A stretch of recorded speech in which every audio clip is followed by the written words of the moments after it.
Right, so this is the Let's Talk About the Deep Stuff podcast. I'm your host, Sean Neese, and on this show, we have off the cuff and candid conversations about the big topics in the world. And a topic I wanted to talk about today was how spirituality and religion, for that matter, I think has gotten away from its roots, has become more commercialized. Um, I think like even the like a lot of the law of attraction stuff comes from the what's called the Mm. Hermes Trismegistus and the Hermetic tablet of Right. uh, Hermes and Hermeticism.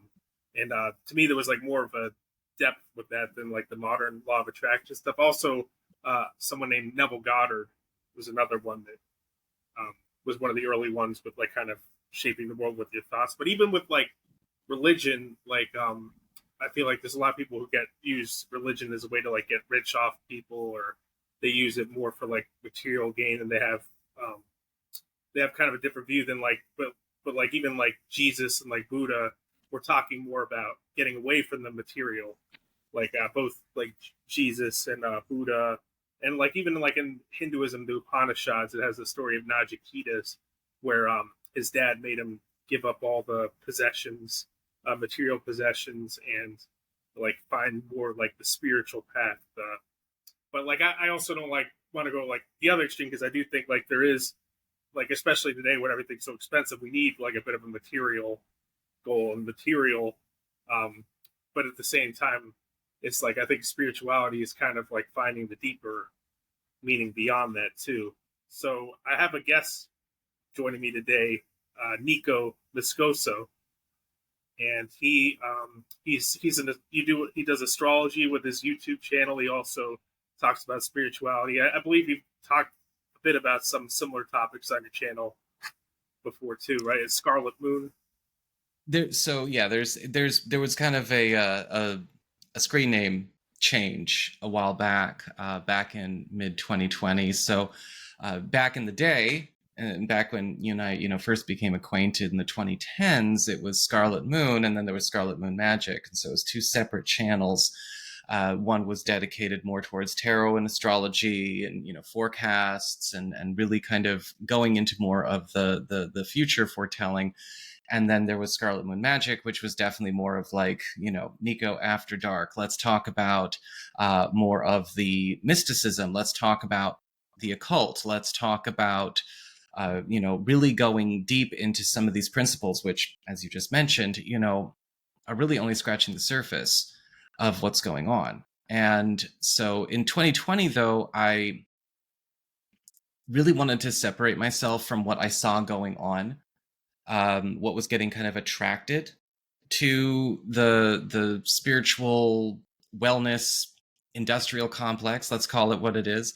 And basically, I wanted to kind of it was my way of sort of, I don't want to be a part of this craze. I don't want to be a part of this fad. I've been this person since I was, a very little kid. So I changed my YouTube, the tarot and astrology one, to SonofSelene. And that is, there's a very personal reason for that. That has some more to do with my actual practice and, attunements with different work that I do, more on a deity level. And then I changed Scarlet Moon Magic into integrative mysticism, which is basically an effort to kind of go, okay, look, what you're being sold, again, is an incomplete assessment of what this is, and we have a lot of weird narratives out there as far as all of this goes. When we talk about some of the more popular, commercial pushes out there, one of the biggest names that you can think of is like The Secret, right? And that came out in the 2000s. And one of the biggest, if I may say so, bullshit narratives about The Secret was that this was all a secret, that spirituality, magic, manifestation, alchemy, this was all a hidden secret. And I'm like, well, what was I reading in 1999 with my weird friends at Walden Books? Because it was all there. This was always available. I just think that, to me, that coupled with the fact that there are still people who are, they're interested in spirituality, but they're scared of the occult, even though it's one's coming from the other. They're interested in mysticism, but they're afraid of magic. I'm kind of like, maybe the conspiracy here is the industrial complex intention around wellness and spirituality, and the lostness of the soul for the artificial moral imperative of relatability and prosperity gospel. Yeah, there's even I think even Olstein kind of uses some of those ideas. I mean, the guy that pastor guy, the Christian, I think Oh yeah. Joel Olstein. I think he uses like some of this like your thoughts ideas, but he would It's probably like yeah. say he was against like a cult or whatever. I mean, I don't know too much about him. Well, I mean, a lot of paths, no matter how bastardized they are, have the same principle, when it comes to the discussion of, okay, look, where you direct your focus, your attention, and your energy is where you are more likely to either create or co-create or attract something that is a similar experience. Now, we got to be careful with that, because one of the biggest problems that I think we have out there is just, a crap load of misunderstandings about how that principle does and does not work.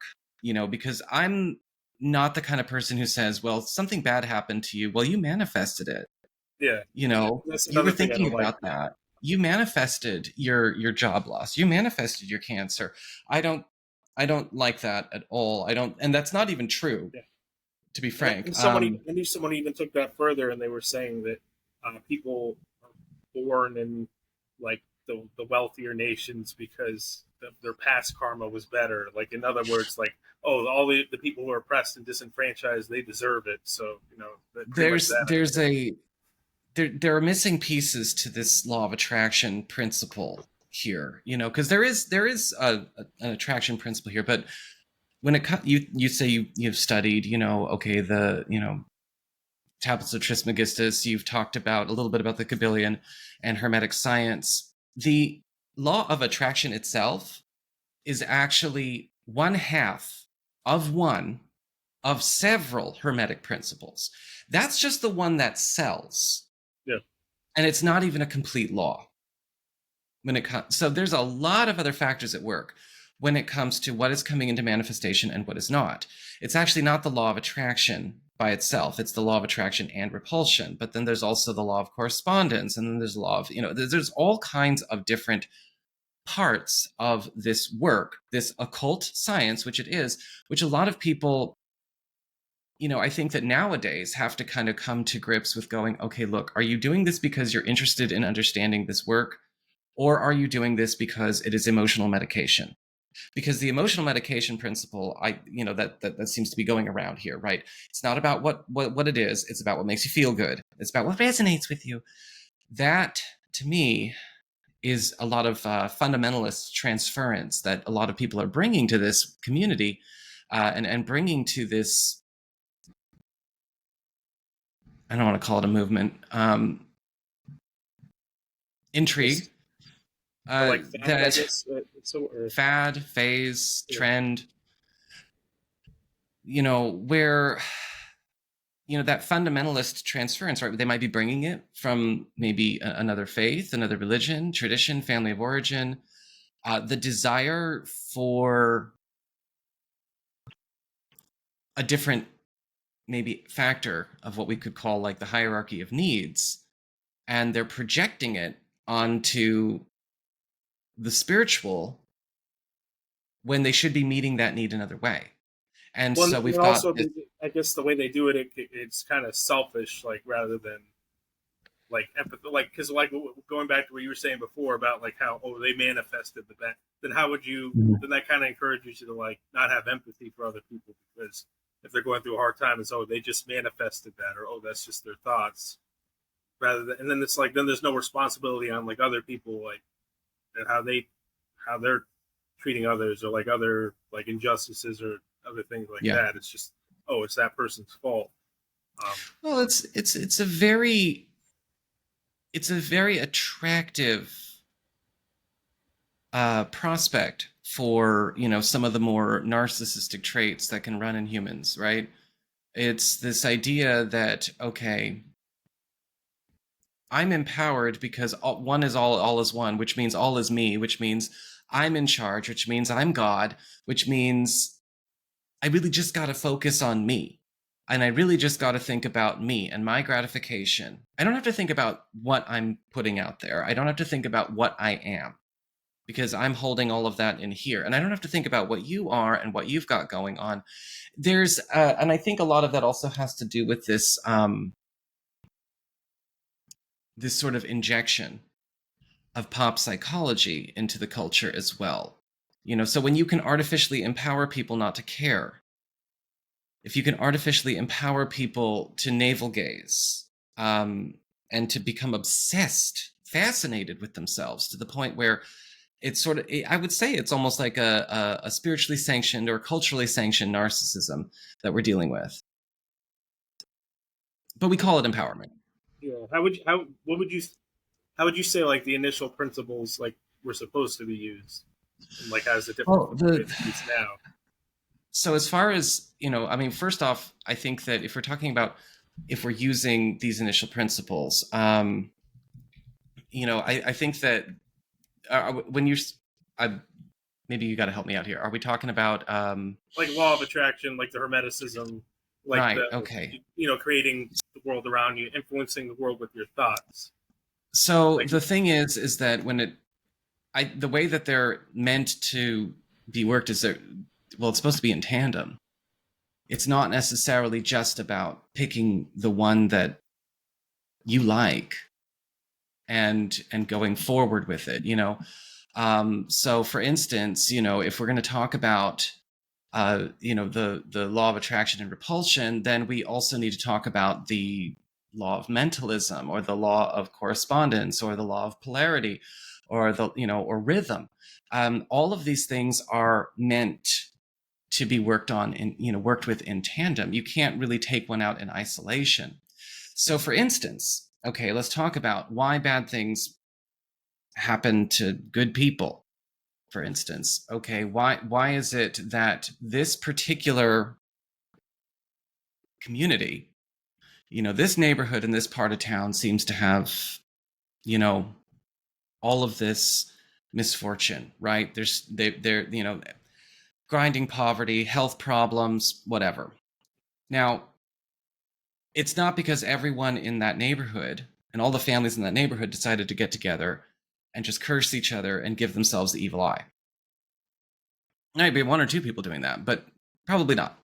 Yeah, well, I hate that too, because that's kind of like just like a classist, like bigoted attitude. Like, I'm superior to these people in that poor area. Well, let's take it away from trying to immediately run from the spiritual back to the mundane and talk about it from a class situation, because we can actually talk about this on the spiritual as well, which will relate back to the class thing. All right. The issue there might be an issue with another principle. Say, for instance, okay, we talk about, polarity, we talk about vibration. The issue there, from a strictly spiritual perspective, could actually be something in the land, on the land. What is being directed towards the land? When we talk about the Kabbalion and the Hermetic principles, these people believed in magic. These people believed in spells. They believed in all of these things that, just don't seem to be allowed in the self-help industrial complex. The truth of the matter is that they would even them say, look, the reason this is so down, there is something amiss here. Now, it could be that a lot of the contempt for that neighborhood, because we do see a lot of contempt for people in low places, is continuing to... And who's to say they're all in a low vibration? Like, I'm sure there's like plenty of people there. Well, who's to say they're giving themselves the low vibration? Yeah. Maybe your contempt from them is directing more of that negative energy their way. Yeah, but also it's easy to paint them all with a broad brush. Like there could be people there with like positive energies that are trying to make the most of their situation too. Right, and that kind of that could also be, but we also have to talk about polarity there, counteraction. Yeah. You know, at the end of the day, just so we don't get bogged down, because I think we're about to get bogged down, it is about quantifiable support versus detriment, and when we talk about energies clashing with each other, I look at a situation like that and I go, okay, there's probably an amalgam of different issues going on there. And I'd like to speak to it in a strictly spiritual fashion, because for me, I don't look at spirituality as a metaphor. I don't look at all of this as a metaphor for anything. I don't think it's wise. I think that as soon as you start treating it like a metaphor, you curtail what it actually is going to be able to do for you. Like a metaphor, like the text? Well, I think immediately trying to relate it to the mundane. If we're talking about spirituality and energy and the preternatural, I like to leave it there. Because to me, in my work, what I've noticed is that, again, there is no separation, right? Hermes Trismegistus, as above, so below, as within, so without. So for me, I look at that and I go, okay, the mundane situation is a manifestation of what's going on the spiritual, but we don't know exactly what is going into what is happening on the spiritual. And so from what I would say, if I looked at a situation like that, if I can go back for a second, is I would say, look, there's probably, yes, I would say there definitely is some kind of chronic issue around some kind of malignant influence, spiritually speaking, but I'm not going to say these people are manifesting it for themselves. I'm not going to say, well, it's going to get better because they all decided to start thinking happy thoughts. Because we all know people who think lots of happy thoughts, who don't manifest jack shit except a good emotion while they continue to spin out of control. So that's not where it's at. There's something else going on. What were you going to say? Oh, that the responsibility can't fall all on them. Like maybe it's like the people who treated them a certain ways, or it's like they've been oppressed, or maybe there's other people that have responsibility in that community's condition rather than just the people themselves. Maybe to just like take no responsibility. Then it's like the people, like other people don't take any responsibility, like people who have power. Well, I think, I mean, if we want to talk about we can talk about responsibility, because sorry, I wasn't talking about responsibility, but we can, because I agree with you. I think that, especially if a person claims to be spiritually endowed with some kind of purity or holiness or whatever, then I kind of think back, it's a very Voltaire kind of moment where I'm kind of like, well, wouldn't a wholly good person want to spread good and eradicate evil? Wouldn't a wholly good person want to actually do something about XYZ, And I would challenge a lot of people, especially the people who are kind of, screaming abundance from the rooftops down at the projects, and the people living in the projects from their high rise, I would kind of say, hey, look, you need to actually think about what you can do to help these people, both in the mundane and the spiritual, as opposed to just simply bleat at them. If you're in a situation where you're talking about this happiness, health, wealth, healing, and blah, blah, blah, blah, blah, and you're making people feel good about what they don't have, but the fact that they could have it, you are gaslighting them. Yeah. Because you are telling them they have something they don't have. You're telling them they have an experience that they're not living.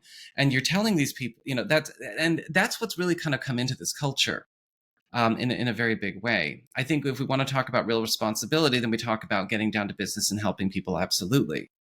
But if we're talking on a strictly spiritual level and not thinking about it as a metaphor, there could absolutely be something spiritually amiss in that situation, but I would not push the responsibility onto, 100% onto the people that are actually suffering it. There could be an issue going on, but I think that as observers, if you really care, you would get involved. You would try. Yeah, and you could look into, like, does our society have any responsibility in that? Is there just like not could there more opportunities be given there? Is there, is it and you don't know, like they could be, like there could, like there's likely a lot of people there that are do have like a positive mindset and stuff they're trying to get through, and they're trying to get to the next point. Sure. It's and then there could be somebody from like a wealthy area that's all negative and just like lazy, and so it's like to make a generalization like that, like, oh, they're just on a lower vibration, and where the yeah, that's what I don't like with a lot, like some of the more watered down spiritual stuff, or kind of like talking about like how the wealthy and powerful are on some kind of higher vibrational level, but like a lot of times it's just because like their dad was rich, or like they were born into like this, and like Right. they're not necessarily putting good out there either. They could just be No. doing everything for themselves too. Well, and I think that maybe that's where a lot of people who have become very attracted to this community need to take some personal responsibility of their own. If you don't want rampant commercialism to continue to rapaciously pillage these arts, which has been something I've been fighting against since the very beginning, it's a very interesting kind of experience to have where you've been your whole life in your sanctuary be ripped apart by a bunch of emotionally unstable people talking about how much healing they need and how much they want to sell it. But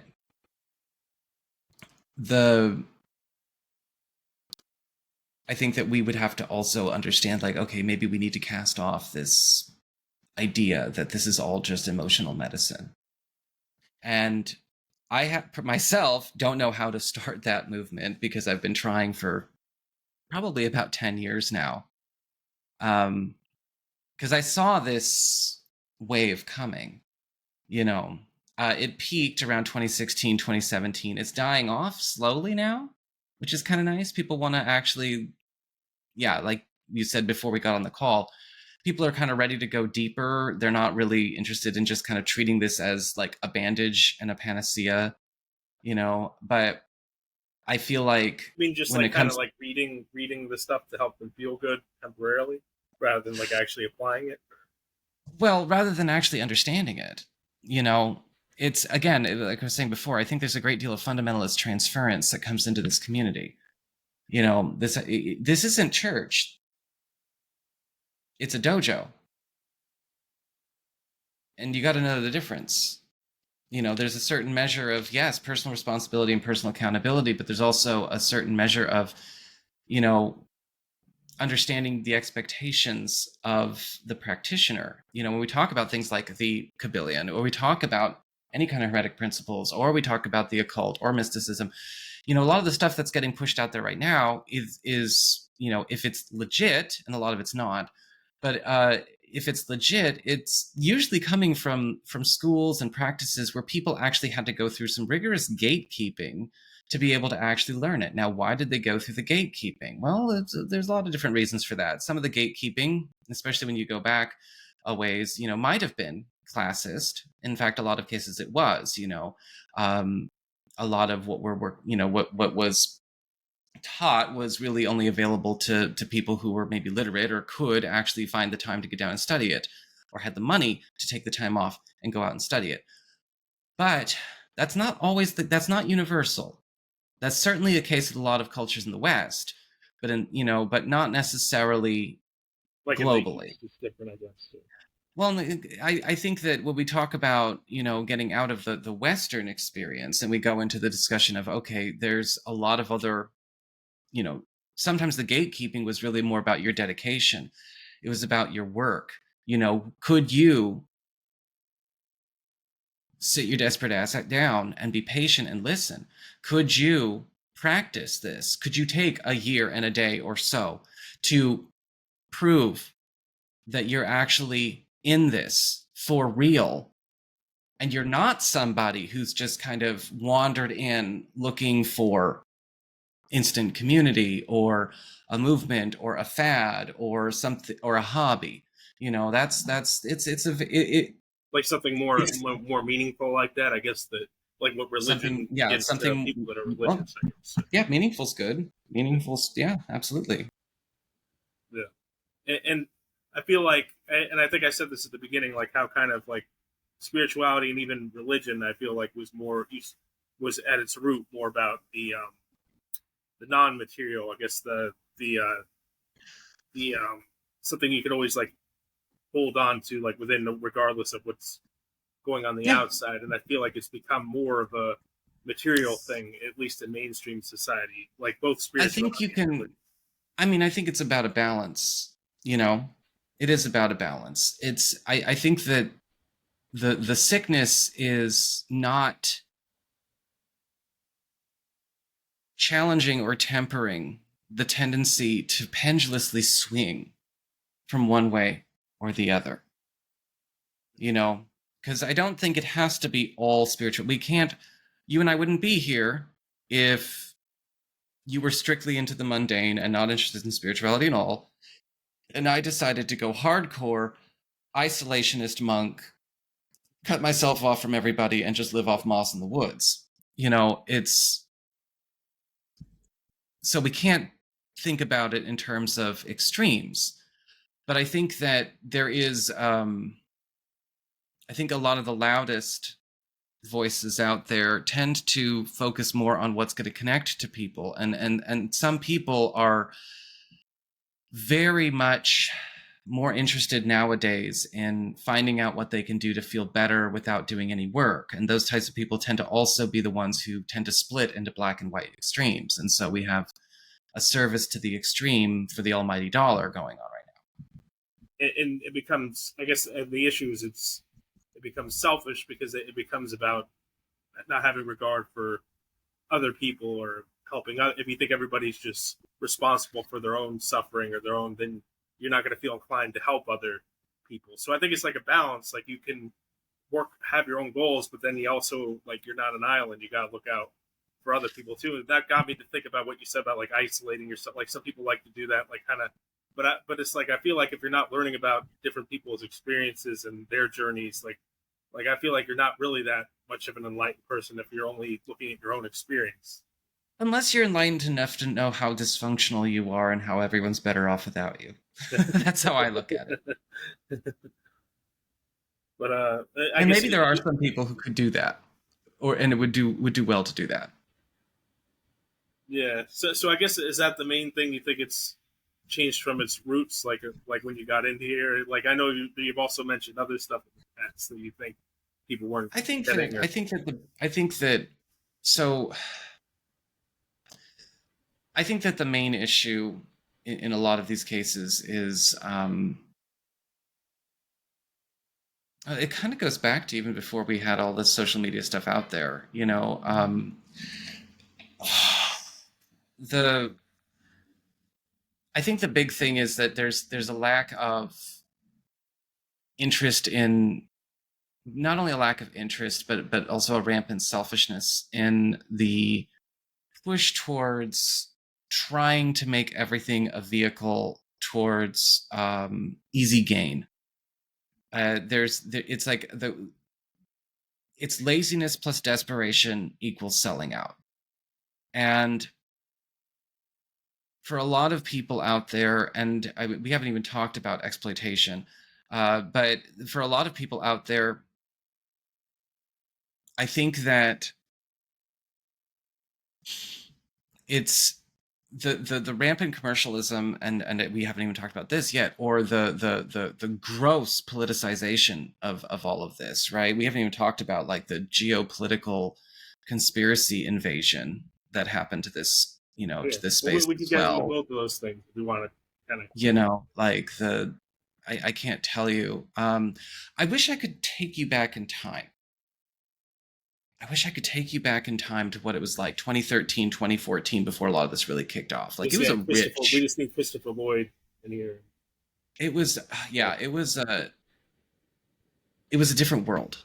There was sort of there was a reverence for all of this. There was a reverence for the mystical, the magical, the divinatory, the paranormal. There was a reverence. It wasn't seen as just a metaphor for mundane life. It wasn't seen as a vehicle to get money or to get romance or to find instant community. It wasn't seen as this sort of rebranded fundamentalist church. And this was also before, again, the geopolitical nuts came in and decided they also wanted to create a politicized 12-step program of it all. There was soul. Like people real meaning, or do you think it wasn't as much about them, or I guess I think it was because I think what made it real was there was an interest and a love of the art for itself, not what it could do for you.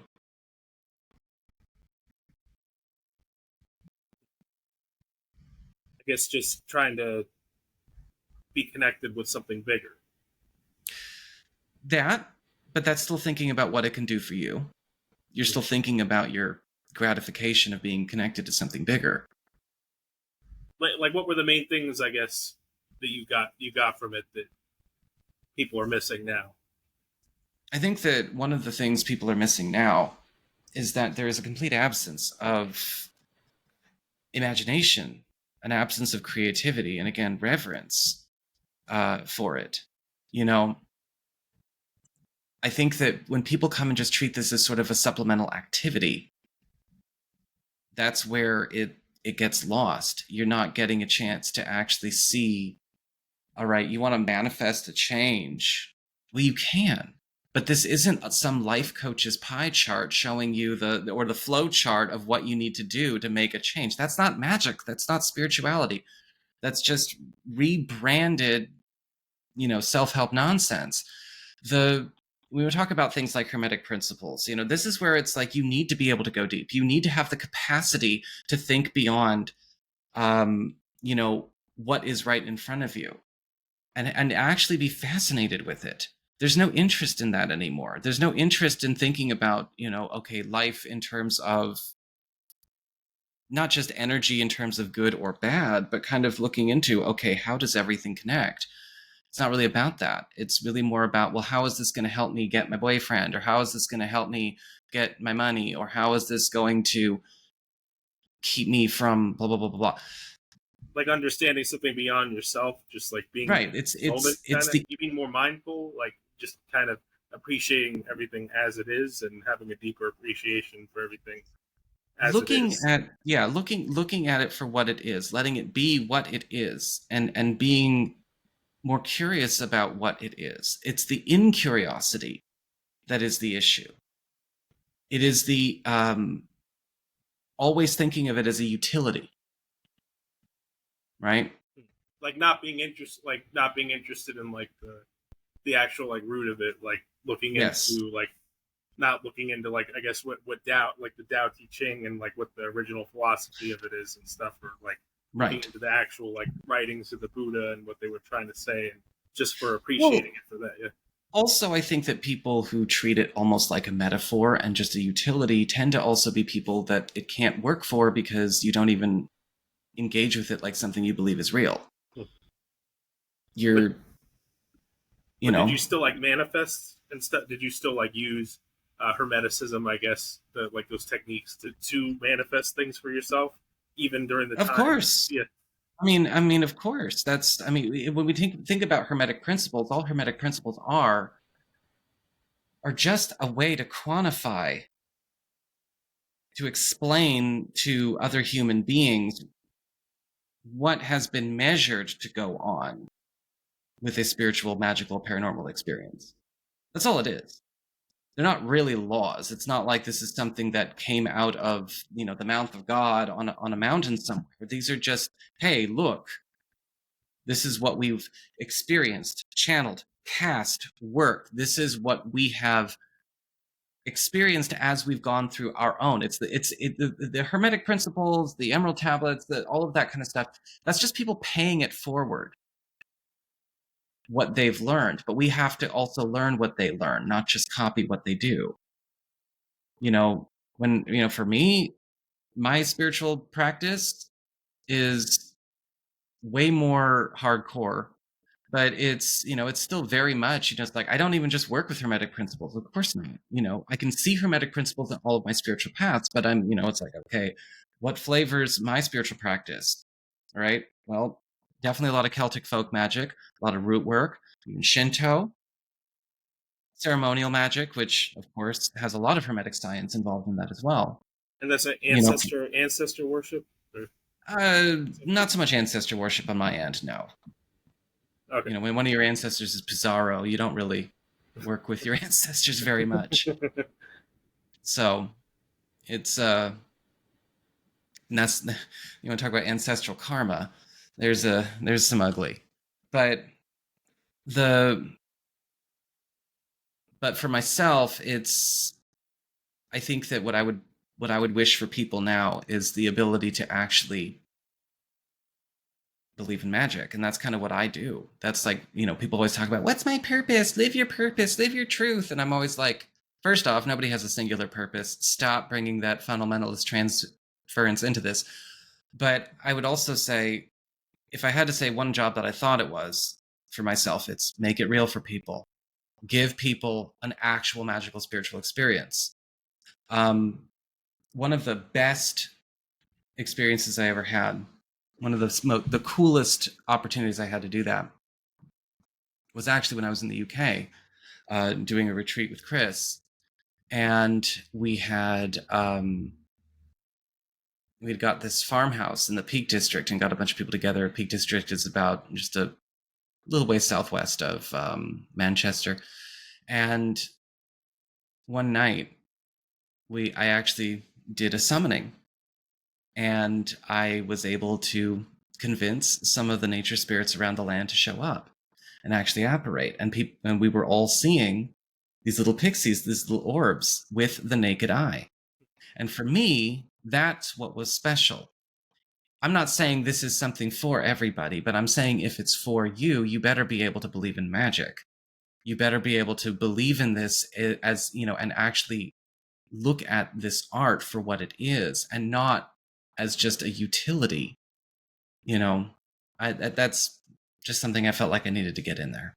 And for people listening who might come from like a more traditional religious background, or they're a little wary of like magic, because I know like that kind of has I guess that kind of has like a negative connection to some people, even though even in the major religions there's been like occultist sects of like the Oh, I major mean, for religions too. sure. Yeah.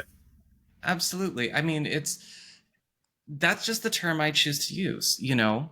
And if you want to use a different term, that's fine. I prioritize omnilingualism for that matter. You know, I think that if you want to do this right, you need to be able to handle every term that comes your way and just know what another person's talking about. So if somebody doesn't want to use the term magic or whatever, that's fine. I like it.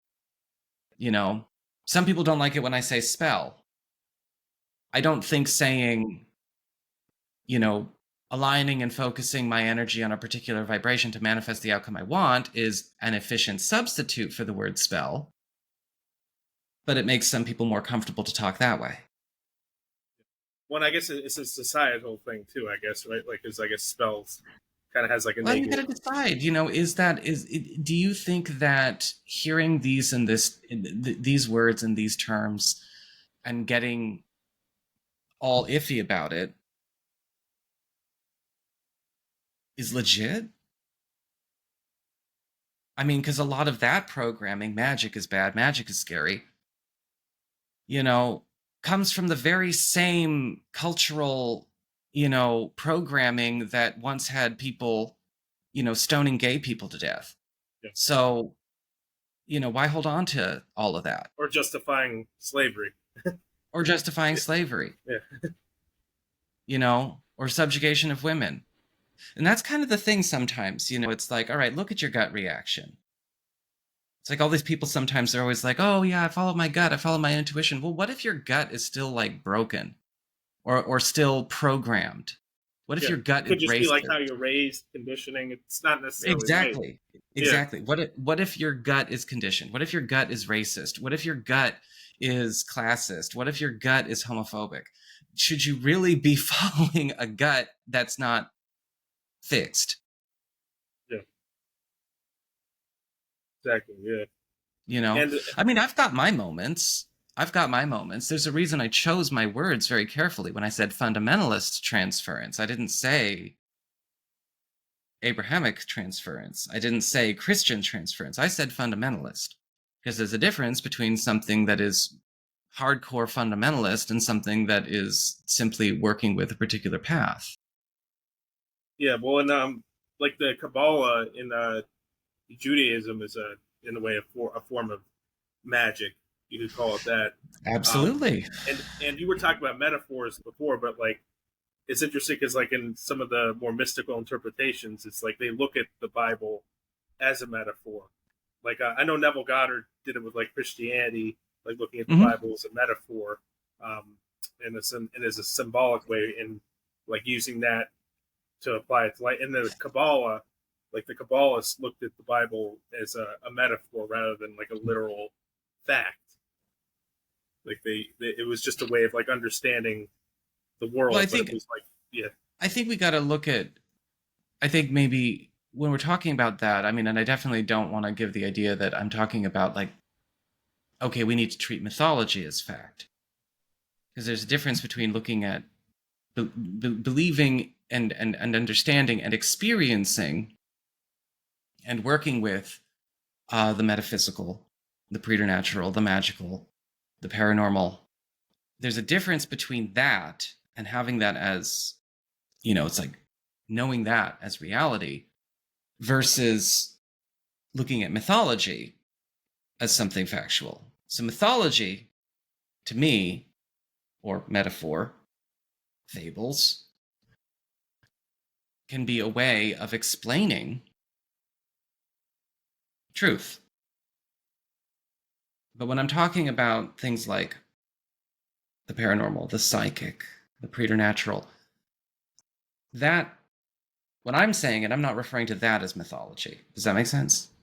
Yeah. So like that, you think should just be appreciated for what it is, but yes, that's different than like looking at text or like stories as metaphors for understanding the world around. Yeah. Yeah. Yeah. And I know The Secret's the book that like popularized a lot of this. What are your thoughts on The Secret? Like, is there things you appreciate, and what don't you like about it? I don't appreciate it. I feel like, again, because it's one half of one of several Hermetic principles. It's already kind of.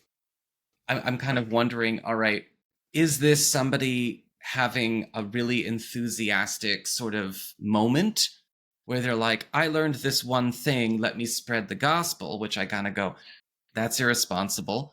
Or is this maybe something else? I mean, I have my own thoughts about certain conspiracies and whatnot. And I think probably the biggest conspiracy is, always trying to keep down the magic, and maybe even robbing or exploiting or mistelling or omitting what else is there. So and it's not like that. The other principles apply to manifesting too, or the other half of the principle, law of attraction and repulsion. We're kind of missing the other half. Is the law of repulsion like what you push away? So basically, the way it works is, all right, we talk about like attracts like, right? As above, so below. Mm-hmm. So you have to put out the match, not just with your thoughts. And I want to talk about that too, because on a mental health level, that is some bullshit, and we'll talk about that. But when we're talking about, okay, certain energies, right? We're talking about alchemy now. Certain energies, certain vibrations, certain frequencies attract certain things while repelling others. So you have to understand what it is that attracts versus repels what you want and what you don't want when you are consciously doing something. But there's also an added piece of it, and I think that this can also go back to what we were talking about before. Different aspects of your world that you are actually sharing that space, that energy with, contribute to your reality. It's not just all happening in your head and with your thoughts and your feelings. Right? Come out of the cosmological narcissism for a second and think about the fact that, yes, you are a part of this world, but guess what? What also is contributing to your reality experience? The energy coming off of your neighbors, the physical objects in your house. You know, if it was just all about what's going on in your head, why do people need to cleanse, clear, and purify? Why are people learning rituals? Why are people doing this? Why are people doing that? If it's all about your head, when it's not, you know, that's different. All kinds of different components go into what manifests any given kind of experience. Which is why it's so stupid that it's just one half of one principle getting discussed. I guess So like there an are example that could be trauma, right? Like how childhood trauma could influence somebody's. if that trauma informs your circumstances, yes. And if it's allowed to inform your circumstances. Now, I have negative thoughts all the time, and so do you. I don't work with them, but I'm also not, attacking myself for having them. If I think about, wouldn't it be, this asshole who just cut me off? Wouldn't it be great if one of his tires got blown out? If I had a gun, I'd shoot it out myself. So what? Yeah, the thought it is what it is. It's just the thought. It's just the thought. Yeah. Your brain is really just there to give you suggestions, which is why there is so much emphasis on learning not to identify with your thoughts. But again, we're kind of going all over the place. I don't want to do that. I want to make sure I don't let myself kind of go here and here and here. Yeah. It's a scarring of being on YouTube. I'm kind of like anticipating what questions could come up from this that are going to be in the comments, and I gotta, I don't want to talk to a bunch of people that aren't in the room with us right now. But the big thing that I would say, going back to it, again, Hermetic principles and my feelings about The Secret, is it's created this idea that all it is just what's going on and whether or not you're thinking happy thoughts or bad thoughts. Well, the truth of the matter is again, there's a lot more going into what's manifesting your reality than you think. The energy you share with other people, the energy you pick up from other people, what you have carrying on in your space, what your routine is, can actually create almost a weather pattern in your life. The physical objects you keep in your home, what's going on with your neighbors, the people you're talking to, online and offline. We are exchanging energy all the time. What you are dealing with is an outcome of a very complex mixture. So when you make it all about happy thoughts or bad thoughts, that's like saying the only thing that matters when I'm baking bread is the flour. No, that's not true. It's everything else. You need the yeast, and the yeast needs the sugar, and you need water, and you might need oil or whatever. There's a lot of other components that go into this. And so leaving them out creates the false notion that it's all about whether or not people are having happy or bad thoughts. No, you're just leaving out a bunch of shit. Either A, you don't understand, or worse, you're choosing to leave it out because you want to make money. That's why I hate The Secret. Yeah, because that's what sells more, like people wanting to feel good, but that doesn't give them a long-term solution or a long-term happiness. And maybe it's going to serve people better to get over needing to feel emotionally gratified. Yeah. Like, how do you I'm grow sorry, if you like feel that good sounds... all the time? Like, how do you grow if you feel good all the time if you don't have like, negative experience? But that's also the problem with a lot of, again, the sort of wellness industrial complex, the new age industrial complex. It's this idea of just feelings, and which is why a lot of it is just really poorly repackaged cognitive behavioral principles that don't even work. At the end of the day, if you're always healing, never healed, maybe you're doing something wrong. I think obsessing about your thoughts, and this is something I actually talked about in a video on my Integrative Mysticism channel, where I did break a lot of this down, because I was talking about this with intrusive thoughts, because there are a lot of people out there that really struggle with this idea that's been kind of spread around, and my heart goes out to people, especially my fellow OCD folks out there. Me too. and it's interesting because it's kind of like, okay, as somebody who does live with OCD, it's like one of my biggest, tasks in my path was going, look, your thoughts are no different than your computer. Your brain is no different than your computer or your phone. Stuff's going on whether or not you're actively engaging with it. Is that all a conscious and intentionally projected focus? No. But, a lot of the stuff out there isn't really serviceable, to people like that. People who have intrusive thoughts might, through their own scrupulosity, if they're not careful, assume that because a negative thought came in, that they're going to manifest it. And I didn't. I don't know if you had. I was just. I didn't want to cut you off. So but the truth of the matter is like there might be nothing going on with that thought. Yeah, and I was going to say that. I thought I keep thinking you're done with just go ahead. Go ahead. Yeah, I was going to say that. Yeah, because I like you mentioned OCD. Like I kind of fell into that, getting that like my thoughts should always be positive. And for a while, I didn't seek out like medication or anything like that because I was looking for like alternative ways. But then when I finally like recognized like a lot of these obsessive thoughts are biochemical, then I it's just got medication and everything, and now I'm able to manage that more. So like I think that kind of relates to what you're saying, that like you wouldn't look for that help if you were just caught up in them feeling good or making your thoughts positive all the time. Well, and I think a lot of that also comes from, again, the very reckless running with, of the sort of like cognitive behavioral therapy theme, which, by the way, isn't even meant to serve a lot of different people. It's like, all right, yes, this therapy has been proven to be helpful with people with depression or bipolar or anxiety, or general anxiety. OCD is a completely different beast. But it's also shown to be worse for people, in different circumstances. It can actually be worse for people who don't have any kind of mental health differential whatsoever. It can actually be damaging for people with OCD, for instance, or people who are neurodivergent.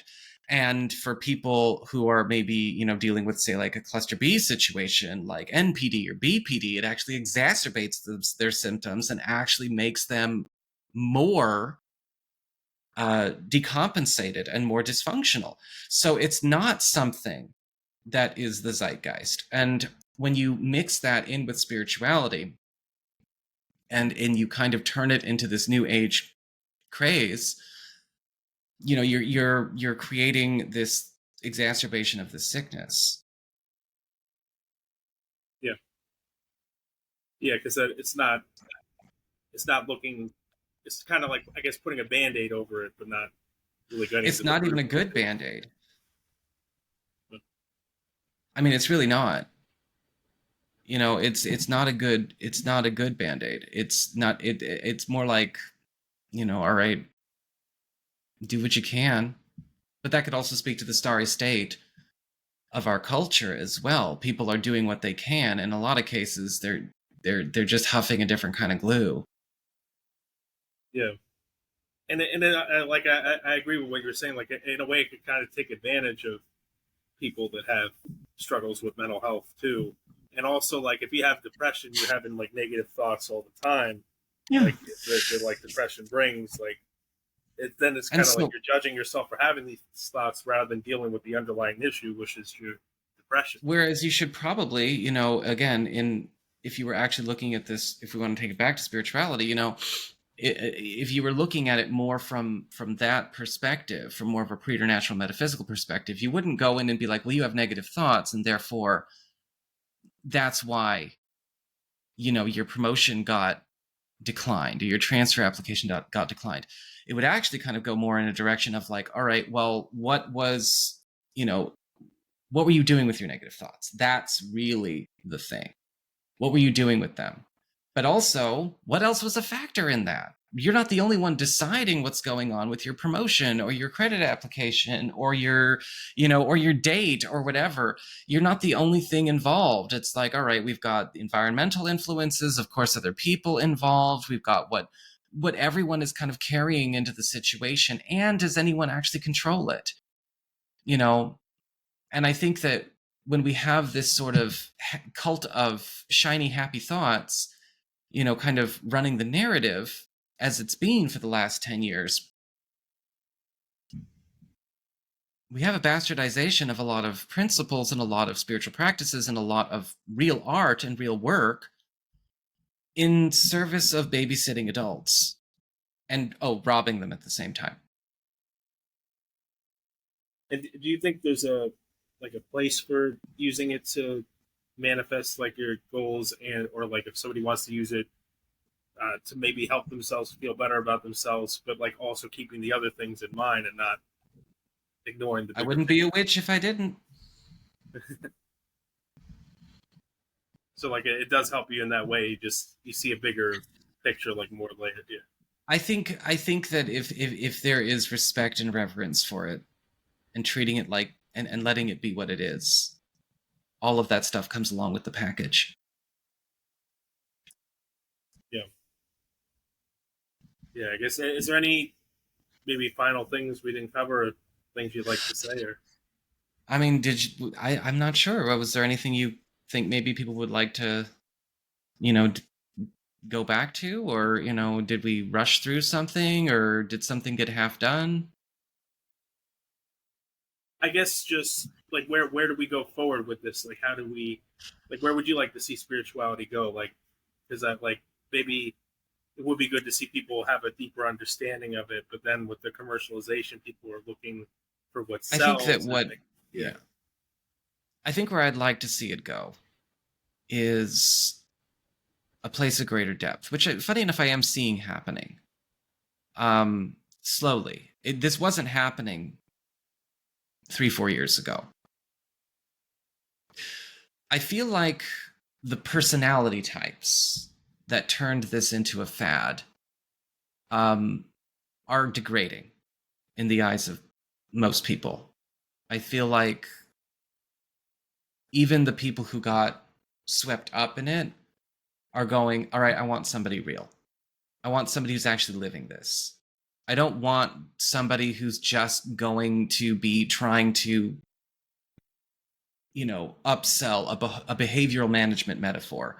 I want somebody who is actually in this art. And I'm not saying it's for everybody. There are some people, I've spent a lot of my time on YouTube going, I don't think this is for you.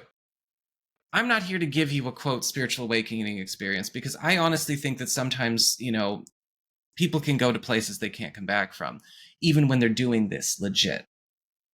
And it's not for everybody. And I think that respecting this is what it is, which again, it's more akin to a martial art than a religion. Because you do need to treat with that kind of respect. This stuff can hurt you.